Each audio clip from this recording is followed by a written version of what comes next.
2026 UDF വലിയ പ്രതീക്ഷയുണ്ട്. പക്ഷേ അങ്ങനെ പ്രതീക്ഷ ഉണ്ടെങ്കിലും ഇവരിങ്ങനെ വലിയ കണക്ക് കൂട്ടലിൽ നിൽക്കുന്നത് ഏതെങ്കിലും തരത്തിൽ പിണറായി വിജയൻ ചില തന്ത്രങ്ങൾ ഉപയോഗിക്കും. കാരണം അതിശക്തമായ ത്രികോണ മത്സരം കൊണ്ടുവരാൻ ശ്രമിക്കും. ആ ത്രികോണ മത്സരത്തിലൂടെ LDF വിജയിച്ച് കയറാം എന്നുള്ളൊരു കണക്കുകൂട്ടൽ ഉണ്ടാകുന്നു.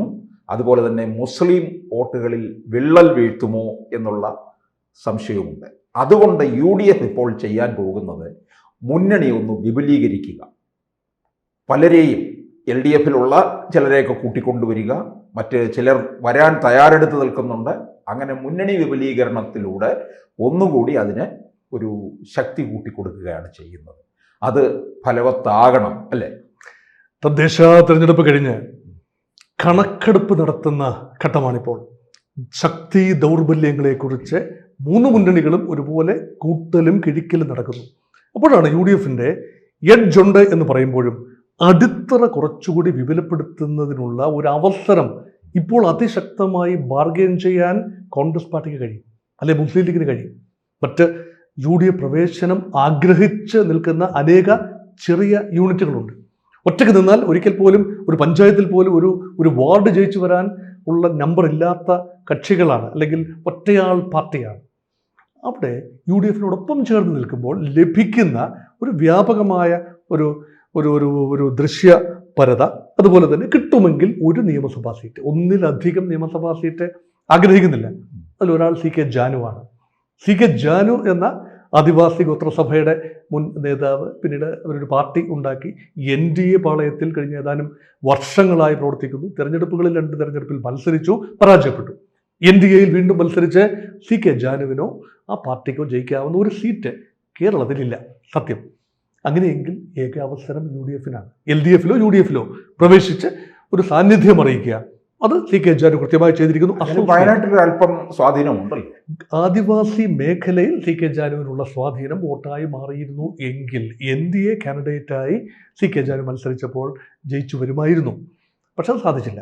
പക്ഷെ അതുകൊണ്ട് ഒരു സാന്നിധ്യമാണ്, ഒരുപക്ഷെ ജയപരാജയങ്ങളെ നിർണ്ണയിക്കുന്ന ഒരു സാന്നിധ്യമായി 1-2 സീറ്റിൽ സുൽത്താൻ ബത്തേരി സീറ്റിലോ മാനന്തവാടി സീറ്റിലോ കൽപ്പറ്റ സീറ്റിലോ ഒക്കെ മാറാനുള്ള ഒരു കഴിവ്, അത് മാത്രമാണ് ജാനുവിന്റെ കൈമുതൽ. പക്ഷെ ആദിവാസികൾ UDF വന്നാൽ ഒരു മന്ത്രി പദവിയും ഉണ്ടാകാം. അങ്ങനെ ഉണ്ടാകുമെന്ന പ്രതീക്ഷ മാത്രം. കാരണം എത്ര കക്ഷികൾക്ക് മന്ത്രിസ്ഥാനം കൊടുക്കാനാവും? മന്ത്രിസഭയിൽ ആകെയുള്ള 140-ൽ ഒരു 20-ൽ കൂടാൻ പാടില്ലല്ലോ. 19 പേരും സ്പീക്കറും, അതാണല്ലോ ഒരു നയം. അങ്ങനെയെങ്കിൽ ഈ ഒരു 10ഓളം കക്ഷികൾ, ഘടകകക്ഷികൾ ഇപ്പോൾ തന്നെ UDF-ലുണ്ട്. അതിൽ 5 കക്ഷികൾക്ക് പ്രാതിനിധ്യമുണ്ട് നിയമസഭയിൽ. കോൺഗ്രസിന് ഏറ്റവും വലിയ ഒറ്റക്കക്ഷി മുസ്ലിം ലീഗ്, കേരള കോൺഗ്രസ് ജോസഫ് വിഭാഗം. ഇങ്ങോട്ട് വരികയാണെങ്കിൽ വീണ്ടും ഓവർ ക്രൗഡഡ് ആയി. അതുപോലെ കേരള കോൺഗ്രസ് ജേക്കബ് വിഭാഗം. ഇതൊക്കെ UDF RSP തീർച്ചയായും പ്രേമചന്ദ്രന്റെയും ഷിബു ബേബി ജോണിന്റെയും KK രമ അസോസിയേറ്റ് മെമ്പറാണ് ഇപ്പോഴും. RMPക്ക് ഇപ്പോഴും അസോസിയേറ്റ് സ്റ്റേറ്റസ് ആണ്. അപ്പോൾ UDF കണ്ടുപിടിച്ച ഒരു തന്ത്രമാണ് പാർട്ടികളെ അകത്ത് പൂർണ്ണമായി പ്രവേശിപ്പിക്കുകയാണെങ്കിൽ മുന്നണി യോഗത്തിൽ പങ്കെടുപ്പിക്കേണ്ടി വരും. ഇത് അതിൻ്റെ ആവശ്യമില്ല. അസോസിയേറ്റ് മെമ്പറെ മുന്നണി യോഗത്തിൽ UDF-ന്റെ ഏകോപന സമിതിയിലോ മുന്നണിയിലോ ചർച്ച ചെയ്യേണ്ട കാര്യമില്ല. ഒന്നൊന്നായി അവരെ സീറ്റ് വിഭജന കാര്യം മാത്രം അവരുമായി അണ്ടർസ്റ്റാൻഡിങ് മതി. KK രമയുമായി അങ്ങനെയാണ്.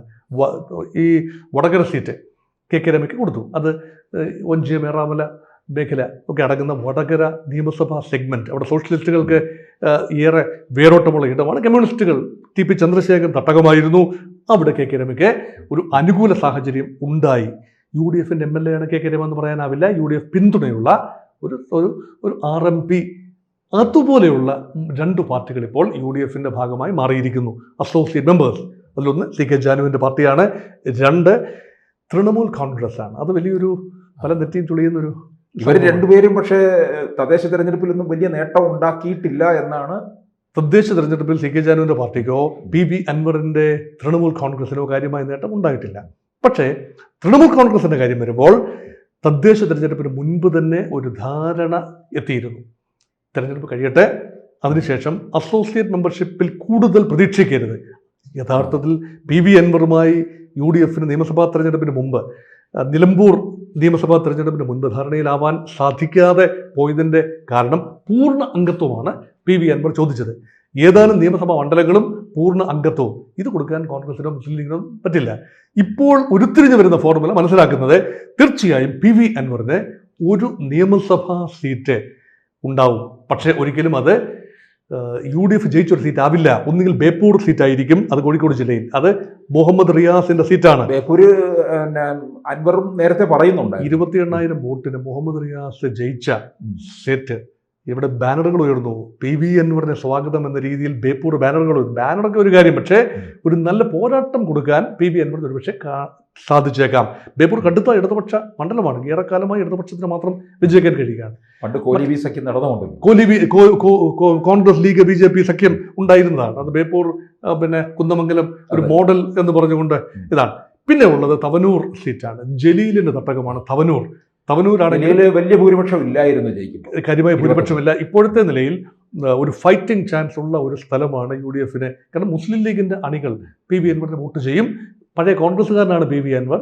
ഇപ്പോൾ ആ കോൺഗ്രസ് പാർട്ടിയുമായി ചേർന്ന് നിൽക്കുന്നു. അപ്പോൾ പിന്നെ PV അൻവർ ജയിച്ചു വരാവുന്ന ഒരു സാഹചര്യം. മലപ്പുറം ജില്ലയിലാണെങ്കിൽ തവനൂർ, കോഴിക്കോട് ജില്ലയിലാണെങ്കിൽ ബേപ്പൂർ. ഈ 2 സീറ്റുകൾ PV അൻവർ. ഇതിലൊന്ന് രണ്ടാമതൊരു സീറ്റ് ഉണ്ടാവില്ല. ഇതൊന്നും വിന്നിംഗ് സീറ്റ് അല്ലല്ലോ, 100% ജയിക്കാവുന്ന സീറ്റ് അല്ലല്ലോ. അത് UDFിന് ഒരു ബലമാണ്. അതാണ് രണ്ടാമത്തെ ഓപ്ഷൻ. അപ്പോൾ CK ജാനു വരുന്നു. ആദിവാസി മേഖലയിൽ മുത്തങ്ങ സംഭവമൊക്കെ മറന്നു കഴിഞ്ഞു. CK ജാനുവും മറന്നു, പലരും മറന്നു. അന്ന് സംഭവിച്ച ഒരു കൈപ്പിഴയാണെന്ന് UDF അംഗീകരിക്കുന്നു. NDAയോടൊപ്പം BJPയോടൊപ്പം ജാനുവിന് കാര്യമായ നേട്ടങ്ങൾ ഉണ്ടാക്കാൻ കഴിഞ്ഞിട്ടില്ല. ഒരു കോർപ്പറേഷൻ സ്ഥാനമോ ഒരു MP സ്ഥാനമോ രാജ്യസഭാ അംഗത്വമോ ഗവർണർ പദവിയോ ഒന്നും തന്നെ CK ജാനുവിനെ തേടി വന്നതുമില്ല. അതുകൊണ്ട് UDF എങ്കിൽ UDF, അതിൽ കൂടുതൽ ഒരു പ്രത്യയശാസ്ത്രപരമായ നൈർമല്യം ഒന്നും അതിൽ പ്രതീക്ഷിക്കേണ്ടതുമില്ല. മൂന്നാമത്തെ ഒരു സർപ്രൈസ് ചോയ്സ് ഉണ്ട്. കാമരാജ് കോൺഗ്രസ് അല്ലെങ്കിൽ കേരള കാമരാജ് കോൺഗ്രസ്. തമിഴ്നാട്ടിലെ വിഷ്ണുപുരം ചന്ദ്രശേഖർ നേതൃത്വം നൽകുന്ന ആ ഒരു ചെറിയ പാർട്ടി. പലരും ആ പാർട്ടിയെക്കുറിച്ച് അധികം കേട്ടിട്ടില്ല. ഇപ്പൊ നാടാർ പാർട്ടി എന്ന നില VSDP അതൊക്കെ കേട്ടിട്ടുണ്ട്. പക്ഷേ കേരളത്തിന്റെ തെക്കൻ ഭാഗത്ത് നാടാർ കമ്മ്യൂണിറ്റിക്കൊക്കെ സാമാന്യം നല്ല വേരോട്ടമുള്ള ഇടങ്ങളിൽ ചില ചലനങ്ങൾ ഉണ്ടാക്കാൻ ചന്ദ്രശേഖരന് സാധിക്കും. നെയ്യാറ്റിൻകര ഉപതെരഞ്ഞെടുപ്പിലൊക്കെ ഒരു ചലനം ഉണ്ടാക്കിയിട്ടുണ്ട്. നെയ്യാറ്റിൻകര പാറശാല ഭാഗങ്ങളിൽ. നെയ്യാറ്റിൻകര പാറശാല കോവളം കുറച്ചുകൂടെ പടിഞ്ഞാറ് നിൽക്കുന്നതാണ്. നെയ്യാറ്റിൻകര പാറശാല പ്രദേശങ്ങളിലാണ് എന്തെങ്കിലും ചലനം, കാട്ടാക്കടയുടെ ചില ഭാഗങ്ങൾ ഒക്കെ നിയമസഭാ മണ്ഡലങ്ങളിൽ ചെറിയ ചലനം ഉണ്ടാക്കാൻ കഴിയും. BJPക്ക് ഇപ്പോൾ കേരളത്തിൽ തിരുവനന്തപുരം ജില്ലയിൽ 20% വോട്ട് ഷെയറാണ്. തിരുവനന്തപുരം നഗരത്തിൽ അതേക്കാൾ കൂടുതലാണ്. ജില്ലയിൽ ആകമാനം 20. അതൊരു മാജിക് നമ്പറാണ്. അപ്പോൾ അത് ലഭിച്ച ലോക്സഭാ തെരഞ്ഞെടുപ്പിൽ ലഭിച്ച 19.78% ആവർത്തിക്കാൻ കഴിഞ്ഞില്ല പാൻ കേരള അടിസ്ഥാനത്തിൽ. പക്ഷേ തിരുവനന്തപുരത്ത് ഭേദമാണ്. തിരുവനന്തപുരം BJP വലിയ പ്രതീക്ഷ വെച്ച് പുലർത്തുന്നു. അതുകൊണ്ട് CK ജാനുവിനെയും ഈ ചന്ദ്രശേഖരനെയും വിഷ്ണുപുരം ചന്ദ്രശേഖരനെയും NDA പാളയത്തിൽ നിന്നാണ് UDFിലേക്ക് ക്ഷണിച്ചു എന്ന് അല്ല പറയുന്നത്. ക്ഷണം സ്വീകരിക്കാൻ വലിയ സമ്മർദ്ദം ചെലുത്തി. ചന്ദ്രശേഖരൻ ഇപ്പോൾ പറയുന്നു അങ്ങനെയൊന്നും ഉണ്ടായിട്ടില്ല. ഞാൻ സംസാരിച്ചു എന്നത് ശരിയാണ്, പക്ഷേ ഇപ്പോൾ ഞാൻ NDAയിൽ ഉറച്ചു നിൽക്കുന്നു. BJP പക്ഷത്താണ്, ഞാൻ ജൈവികമായി സംഘപരിവാറിന്റെ പക്ഷത്താണ്. കോൺഗ്രസ് പറഞ്ഞു ആയിക്കൊള്ളട്ടെ. അപ്പൊ ജാള്യതയുണ്ട് ഈ പ്രതിപക്ഷ. മറ്റൊരു പ്രധാനമായിട്ട് എടുത്ത് പറയേണ്ടത് ജോസ് കെ മാണി വിഭാഗമാണ്. വരുമോ ഇല്ലയോ എന്നുള്ളത് ഏറെക്കാലമായിട്ട് ചർച്ച ചെയ്തുകൊണ്ടിരിക്കുന്ന കാര്യവും. ഈ മധ്യ തിരുവിതാംകൂറിൽ അത്ഭുതകരമായ മാറ്റമൊന്നും കൊണ്ടുവരാൻ ജോസ് കെ മാണിക്ക് കഴിയുമെന്ന് ആരും ചിന്തിക്കുന്നില്ല. പക്ഷേ ഏതാനും സീറ്റുകൾ, 3-4 സീറ്റുകളിൽ വിജയപരാജയങ്ങളെ നിശ്ചയിക്കാൻ കഴിയും, ഉറപ്പായി കഴിയും. അത് ആ 4 സീറ്റ് വളരെ നിർണായകമാകുമെങ്കിലും ടൈറ്റ് കോൺടെസ്റ്റഡ് ഒരു പത്തനംതിട്ട ജില്ല, കോട്ടയം ജില്ല, ഇടുക്കി ജില്ല, ഈ ഭാഗങ്ങളിൽ ചില സീറ്റുകളിൽ മാണി കോൺഗ്രസിന് ചില സ്വാധീന മേഖല ഒറ്റയ്ക്ക് നിന്നാൽ പാലാ സീറ്റ് ഉൾപ്പെടെ ജയിച്ചു വരാവുന്ന നിലയിലല്ല. LDFിനോടൊപ്പം നിന്നിട്ട് പോലും പാലാ സീറ്റിൽ LDF തരംഗത്തിനിടയിൽ പോലും ജോസ് കെ മാണിക്ക് ജയിച്ചു വരാൻ കഴിഞ്ഞിട്ടില്ല എന്ന് ഓർക്കും. ഇപ്പൊ തദ്ദേശത്തിലെ പാലയിൽ സ്വതന്ത്രന്മാർ ബിനു പുളിക്കക്കണ്ടം, അദ്ദേഹത്തിന്റെ സഹോദരൻ, അദ്ദേഹത്തിന്റെ മകൾ, 3 പേരും ചേർന്ന് തീരുമാനിക്കും LDF ഭരിക്കണോ UDF ഭരിക്കണോ എന്ന്.